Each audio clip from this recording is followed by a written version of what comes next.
ज्या पद्धतीने गेला पूर्ण आठवडाभर आपण तुमच्याच माध्यमातून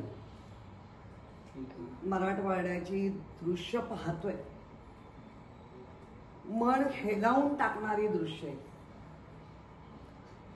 ज्याचा कुलाचार ते देवी कुठे बसवायची एवढी जागाही सुखी शिल्लक राहिली नाही. देवळांमध्ये सुद्धा त्यांना ती जागा उपलब्ध होत नाहीये. आणि अशा वेळेला खाण्यापिण्याची भ्रांत, लहान लहान मुलं वाहून जातील का, अशी जेव्हा वेळ होती तेव्हा उद्धव बाळासाहेब ठाकरेंचे खासदार आमदार हे कायम लोकांशी जोडलेले आहेत. त्यांच्या आईवडिलांचे संस्कार बाळासाहेबांनी दिलेले, आणि आता उद्धवजी ज्या पद्धतीने सगळ्यांना मार्गदर्शन करतायत, काम करा सांगण्याची त्यांनी जे समजवतायत, अर्थात दोन्ही आमदार खासदार तिथे अगदी घराघरात पोचलेलं व्यक्तिमत्व आहे. तेही सांगतायत की ओला दुष्काळ जाहीर करा. म्हणजे उद्धव बाळासाहेब ठाकरेंच्या आमदारांवर कायम 2022 पासून फंडाची गदा येते, त्यांना तो फंड दिला जात नाही. एकाने तर सांगितलंय, आपण ऐकलंय, शिंदे गटाच्या एका आमदारांनी, माजी आमदारांनी, की मला दर वर्षाला 20 कोटी, अरे कोटीची उड्डाणं एवढी लहान वाटतात का? आणि जर कोटीची उड्डाणं 22 पासून तुम्ही घेतली, आत्ताही घेताय, एकही काम शिल्लक राहायला नाही पाहिजे होतं याच्यामध्ये मतदारसंघात. कोटीची उड्डाणं वर महानगरपालिका स्वतःचं काम करून घेते, त्यात नंतर राज्य सरकार स्वतःचं एक बजेट प्रत्येक वयाला ठेवते, आणि तरी लोक दुर्भिक्षित या सगळ्यानं. आज मराठवाड्यामध्ये तुमच्या माध्यमातून आम्ही पाहिलं की ज्यांचे फोटो लावले, एक तर ना या राज्यात मुख्यमंत्री उपमुख्यमंत्री 2 कॉम्पिटिशन त्यांच्यातच लागली.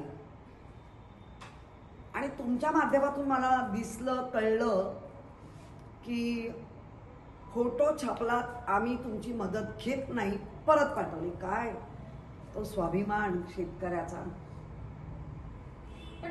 इतका आभाळ फाटलं. पण तुम्ही राजकारण्यांनी आम्हाला गरज आहे नक्की, आम्ही गरजवंत आहोत, पण आम्ही भिकारी नाही, हे ठणकावून सांगण्याचं काम शेतकऱ्यांनी केलं. उघड करतायत. आणि ज्या पद्धतीने विधानसभा आली आहे त्यामध्ये विरोधी पक्ष असताच कामा नये, इतका राक्षसी बहुमत मिळालेलं आहे. आणि ज्या संविधानाच्या अंतर्गत आपण सगळं चाललोय, त्या संविधानामध्ये खरं सांगितलं गेलंय, त्याला मर्यादा दिली आहे, पण ती मर्यादा न ठेवण्याचं पण काम कोणी केलंय. त्यामुळे विरोधी पक्ष जरी नसला तरी राऊत साहेबांच्या माध्यमातून किंवा आमच्या उद्धवजींच्या माध्यमातून प्रश्न हे विचारले जाणारच.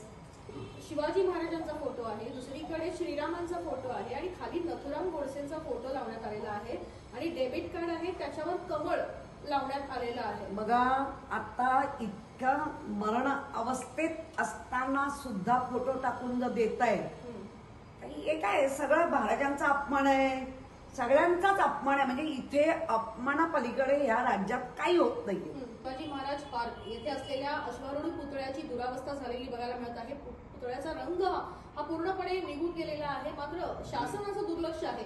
एकीकडे छत्रपती शिवाजी महाराजांचं हे राज्य असल्याचं म्हटलं जातं, त्या दृष्टिकोनातून राजकारण केलं जातं, पण महाराजांच्या पुतळ्याकडे मात्र दुर्लक्ष होत आहे. याचाच अर्थ सरकार माझा रंग कसा असं बघण्यामध्ये गडबडीत आहे स्वतःचा. ज्यांच्या नावाने तुम्ही चालवताय, छत्रपती शिवाजी महाराजांच्या नावाने, बाळासाहेबांच्या नावाने, आनंद दिघेंच्या नावाने, आणि उलट काय सांगतायत की हे काही नाही, एकच ब्रँड. मग जर एकच ब्रँड आहे तर त्या ब्रँडला पण कळलं पाहिजे ना की छत्रपती शिवाजी महाराजांची या महाराष्ट्रात उपेक्षा होते, त्यांच्या याला फंड असूनही वापरला जात नाहीये. कोणाला बघण्यामध्ये वेळ नाहीये. ब्रँड आहात ना, म्हणवताय ना स्वतःला, पण तसं काय दिसत नाहीये. त्यामुळे बाळासाहेबांना लहान करणं, दिघे साहेबांना लहान करणं, त्यांच्या कर्तृत्वापासून अशी भांडणं लावणे, हीच सगळे उद्योग चालू आहेत. साठी जवळपास 1400 कोटी मागितले आहेत, परंतु सरकार त्यांना फक्त 700 कोटी देणार असल्याची माहिती मिळते. म्हणजे इतका तफावत शेतकऱ्यांच्या मदतीमध्ये दिसून येतो. नाही, काय आहे, शेतकरी नेहमीच उपेक्षित राहिला. शेतकऱ्यांच्या जीवावर हे सगळी सत्ता मिळते आणि नेमका तोच उपेक्षित राहतो. उद्धव बाळासाहेब ठाकरे जेव्हा 2.5 वर्षासाठी का होईना, त्यांना कशा पद्धतीने खेचलं, त्यांना का काढलं, अख्खा महाराष्ट्र ते सगळं बघतोय. पण सरसकट एकाच वेळेला कर्जमाफी देणारे एकमेव मुख्यमंत्री असतील ते म्हणजे उद्धव बाळासाहेब ठाकरे. आणि तो रेकॉर्ड आहे. मी म्हणते म्हणून नाही, हा रेकॉर्ड आहे. रेकॉर्ड पुसले जात नाही. मग ते चांगलेही रेकॉर्ड आणि वाईटही रेकॉर्ड हे सगळे असतात. त्यामुळे शेतकरी गरजवंत आहे आणि शेतकरी उपेक्षित नाही, भिकारी तर अजिबात नाही. यंदाचा जो पुढचे 2 ते 3 दिवस आहेत मुसळधार पावसाची शक्यता वर्तवली आहे. म्हणजे अजून मोठ्या प्रमाणामध्ये पाऊस पडणार आहे, तरी देखील सरकार ओला दुष्काळ जाहीर करत नाहीये. सरकार हृदयाची बाजू आहे ना, ती कुठेच दिसत नाही. सगळे लोक आपण वरचढ कसे होऊ.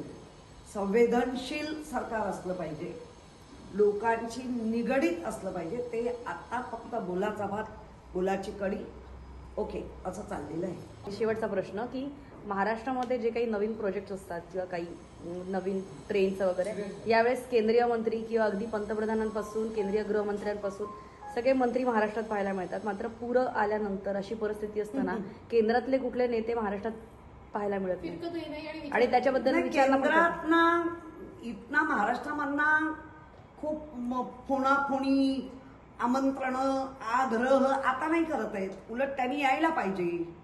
त्यांची पण जिम्मेदारी आहे, पण त्या जिम्मेदाऱ्या काढला जात नाही. बघणं येणं तर लांबच, पण तोंडातून ब्र नाही. फक्त श्रेय घ्यायला येतात, पाहिजे तसं मतदारांना गुमरान करायला येतात. पण ज्या पद्धतीने जेव्हा शेतकरी म्हणा किंवा कामकरी म्हणा किंवा आमच्या महिला म्हणा जेव्हा प्रचंड संकटात असतात तेव्हा ह्यांचा काडीचा उपयोग नाही. थँक्यू.